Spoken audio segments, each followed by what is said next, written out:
Si vous jouez souvent à des jeux mobiles, vous avez certainement déjà vu cette pub.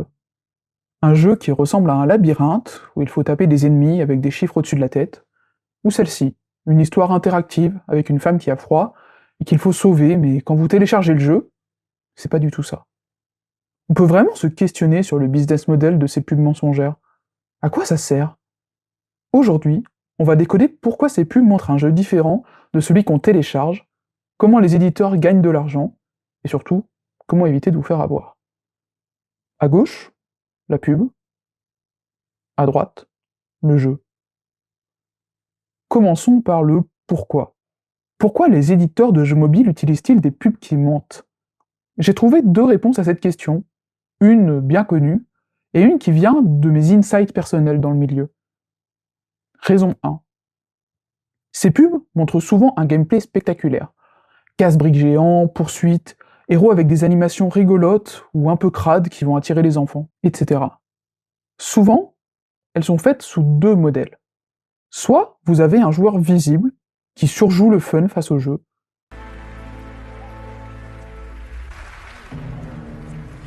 And the Oscar goes to... Oh no, night is upon us, and the Red Gooner gang just brought the Rizzler to edge me! On a beau se rendre compte que c'est surjoué et un peu ridicule, le cerveau enregistre que le jeu a l'air fun, malgré nous. Ou alors, vous avez une vidéo de gameplay ratée, avec un joueur visiblement incompétent. Ça crée de la frustration, on se dit je peux le faire, et un sentiment de supériorité qui nous donne envie de télécharger. Le but est le même, cliquer, télécharger, installer. Plus il y a d'installations, meilleure est la position du jeu dans les stores. Une fois que les gens téléchargent, même si le jeu est décevant, il peut être addictif. Un petit pourcentage va rester. D'ailleurs, si vous regardez les jeux en top téléchargement des stores, 2/3 sont des jeux qui utilisent des pubs mensongères. C'est bien la preuve que la publicité fait télécharger massivement et que ça suffit à mettre le jeu en avant, ce qui crée un effet domino de téléchargement qui mènera au succès du jeu. Et même s'il ne ressemble pas à la pub, il va générer du revenu via les publicités, les achats intégrés, acheter ce pack débutant avant que l'offre n'expire, ou même via la revente de données utilisateurs. Le jeu gratuit devient donc payant, indirectement. Même si l'utilisateur est déçu, l'installation est déjà comptée. Certains joueurs restent pour arriver au niveau 20 ou pour voir si ça change, et ça suffit pour l'éditeur. Le coût d'acquisition, donc le coût de la publicité qui a amené la personne à télécharger l'application, peut être très bas, donc c'est rentable. La raison numéro 2. J'ai une amie qui bosse dans une boîte de jeux mobiles qui pratique aussi la publicité mensongère. En fait, leur philosophie à eux est un peu différente. Ils vont créer des publicités représentant plein de jeux différents. Parce qu'une pub, ça ne coûte pas grand-chose à faire, contrairement à un vrai jeu. Ils créent des campagnes virales avec ces publicités.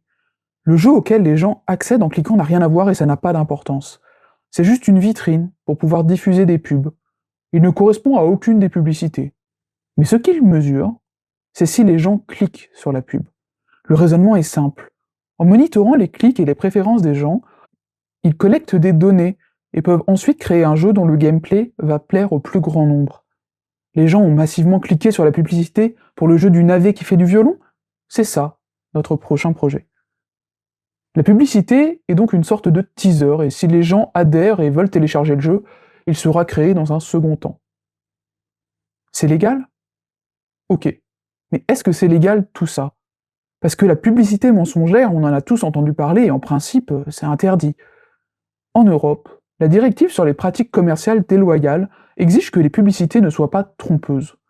Cela signifie que la pub doit refléter ce que l'utilisateur va vraiment vivre. Au Royaume-Uni, le régulateur publicitaire a déjà sanctionné des pubs de jeux mobiles où le gameplay montré ne correspondait pas au jeu réel. Les plateformes comme App Store et Google Play Store ont elles-mêmes des temps de contrôle et des règles d'affichage, capture d'écran, description du jeu. Et avec la Digital Market Act, ou Digital Service Act en Europe, la responsabilité des plateformes augmente. Mais prouver que la pub est trompeuse reste compliqué.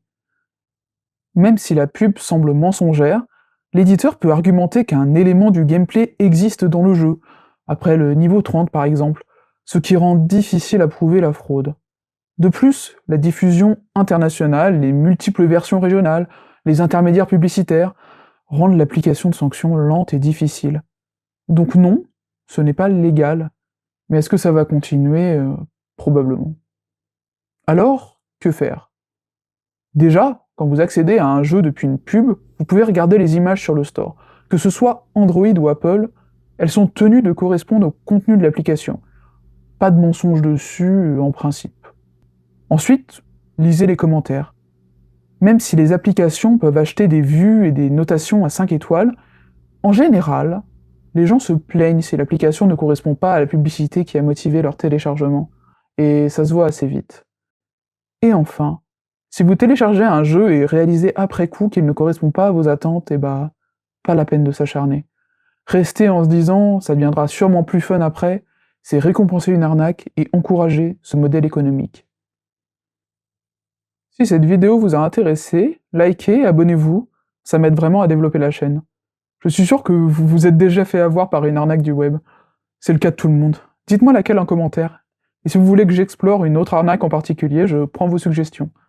J'espère que cet épisode vous aura plu. J'ai besoin d'un peu de temps pour travailler sur la création de mes projets pour le défi 0 € à millionnaire, donc je posterai quelques vidéos sur d'autres thèmes. N'hésitez pas à mettre un commentaire pour me dire ce que vous en avez pensé, et abonnez-vous à la chaîne pour ne rien rater. À bientôt!